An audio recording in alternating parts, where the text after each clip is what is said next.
ಮತ್ತೆ ಯಾರಿಗೆ ಸರ್? ಇಲ್ಲೊಂದು ಸ್ವಲ್ಪ ರೈಸ್ ತೋರಿ ಸರ್. ಪಲ್ಯ ತೋರಿ ನೀವು ಹೋಗ್ತಾ ಅಣ್ಣ ತೋರಿ ಸ್ವಲ್ಪ ಹಚ್ಚಿರಿ. ಆದರೆ ಉಳಿಸ್ಬೇಡ. ಸ್ವಲ್ಪ ಹಚ್ಚಿರಿ ಇಲ್ಲಿ. ಅಷ್ಟು ತೋರಿ ಸರ್. ಸಾಕು.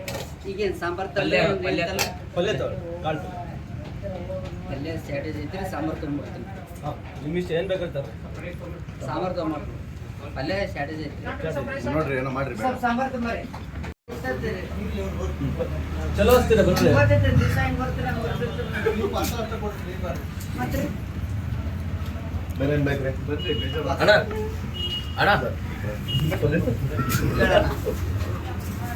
ಮೂರು ಪಾರ್ಸಲ್ ಹೇಳ್ತೀನಿ ಅದು ಕಟ್ ತರ್ತಾರೆ ಮಾಮ 3 ಪಾರ್ಸಲ್ ಹೇಳ್ರಂತಲ್ಲ ಅವರು ಪಲ್ಯ ಹಾಕ್ರಿ ಗಡ್ಡೆ ಸರ್. ಪಲ್ಯ ಹಾಕ್ರಿ ಅದು ಪಲ್ಯ ಬೇಕು ಅದ್ರಾಗ ಐತ್ರಿ ಹಾಂ ಓಕೆ ಅದ್ರಾಗೆಲ್ಲ ಬರ್ತೈತ್ರಿ ಅದು ಊಟಕ್ಕೆ ರೀ. ಓಕೆ ಸರ್ ಇಲ್ಲ ನೋಡ್ರಿ. ಹಾಂ ಕೊಡ್ತೀನಿ ಸರ್.